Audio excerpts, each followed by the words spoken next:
very short. That's very good. Thank you. And I want to start by picking up on a point which Walter raised and which Yannick just talked about, and that is the apparent shift of focus of the United States away from Europe towards these rising centers in Asia, including India and also Brazil. If you kind of go back and look at our history, we as a country have had a whole lot more in common in terms of our heritage, our values with Europe. How much of this shift is driven by economics, and how much of it ultimately may be driven by currency? And let me tell you why I say currency. There used to be a reserve currency for the world called the pound sterling. And that changed for a number of reasons, as did the British Empire. We now have had for a number of decades a reserve currency for better as well as for worse in the US dollar. We've got competition from the euro.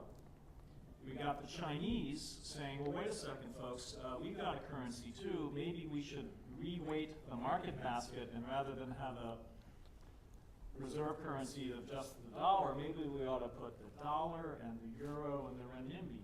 How much of this is driven by economics, or are we going to jettison all the things that we have in common with Western Europe and France? Well, I think for one thing, the culture and heritage question isn't as determinative as people say, because Japan has been part of the West now since the 1950s, really. So it has more to do, I think, with level of development and other social issues rather than in other words, it's a future-oriented community rather than a past-oriented community of blood. And then if one looks at ties with India, actually U.S.-India ties rest on a common heritage of British colonialism. India uses common law. I mean, actually, Lord Macaulay wrote what remains the core of the Indian Civil Code. I once, as many of you know, Singapore is a place where people talk a lot about the clash between Eastern values and Western values. At one point I was talking to the person who at the time was acting as the spokesperson for this Singaporean view. And in private, as I got to know him a little better, he told me he was a devout Roman Catholic. And he believed that actually part of Singapore's prosperity might be part of God's plan to bring Christianity to China.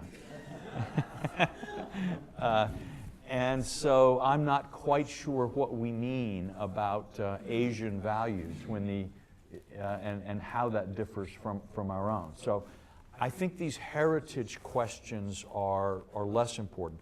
Also, I have to say, from the American point of view, and this sometimes is hard for Europeans to understand, what little legitimacy we sometimes manage to claim in the rest of the world is often enhanced rather than diminished by our status as a non-European country.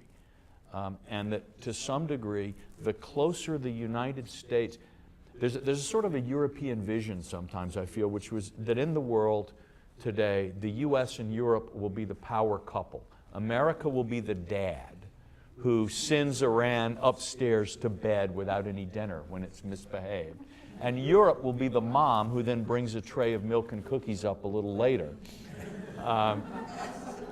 And that Europe will be the soft power parent and America will be the hard power parent, but Europe will be a parent and America will be a parent. Okay. This is not a very popular vision of the world in Asia. And in fact, it is entirely necessary from the standpoint of America's world position for us to conduct ourselves in a way in which that is clearly not a perception that we're helping.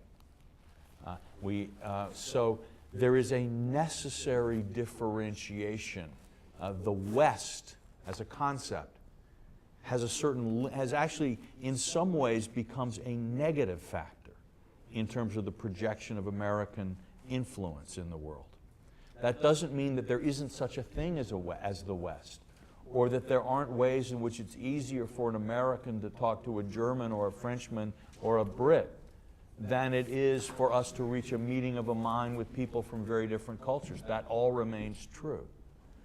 But its impact on policy is going to be something that is maybe difficult to quantify going forward. But do you realize that Uncle Sam is a polygam? Because the question is, you have many wives in Europe. That makes the thing difficult for us, and right. We often disagree, you know. So which of the wife is going to bring the cookies upstairs? Exactly. Right. That's the thing. Right. Well, the news is we have a girl in every port.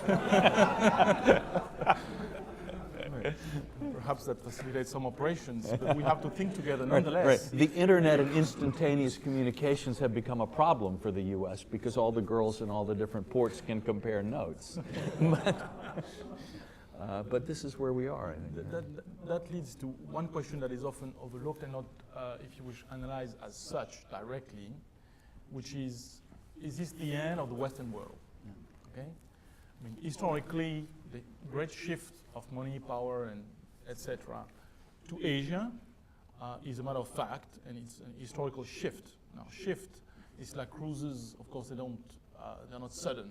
It takes time before the cruiser changes its direction. It's going to be a little bit of the same with the currency issue. It's going to be the same with the global institutions. That, in fact, the Chinese, for instance, which is much more important than Singapore in that particular case, tend to show that they agree with this so-called stakeholder approach to China, coined by Robert Zillick, that means which consists in saying that we have to co-opt China into the global institutions, rules, practices, and principles of international actions as set out by the Americans at the end of World War II. But much overlooked is the fact that how important it is to, because it is still time to do so, to forge the future balance of institutions, principles. The Westerners, the Americans, however weakened, and the Europeans, however divided, have an historical chance to accompany that shift and, in fact, move forward before others. And in that sense, I think point number one, it is important to think together about what it means about the future of the Western world, what is the end of the Western world, how we can deal with it. And point number two, it means that I a little disagree with your analysis of the, not that I want to talk about France particularly, but the example of Sarkozy or the French being annoyed possibly by the fact that they would have less influence than before if we shift from the G7 to the G something, and so on. I believe that, first of all, the French president, because he's very energetic into action, he said, okay, we have to change things, let's change them, you know.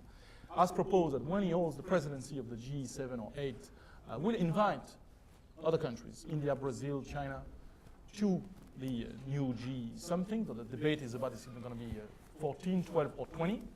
So I think that is not a way, in fact, to diminish your influence, but just to take stock of changing balance of power, acting on it, being proactive, and contributing to the actual change of things instead of just talking endlessly about the reform of the UN Security Council and the reform of global institutions. You just propose and act on them. That is, for me, a way to have influence. When will France propose that it and Britain give up its Security Council seats in favor of an all-European permanent seat on the... But I don't think it is necessary that we have to shift with the two. That's a little bit of a technical thing, but we don't necessarily have to go with replace the Brits and the French with an EU one. That we can enlarge to others without just. We should rather invite Germany, in fact, to have a third European. That would be a wiser way. Well, that would be the fourth, including Russia.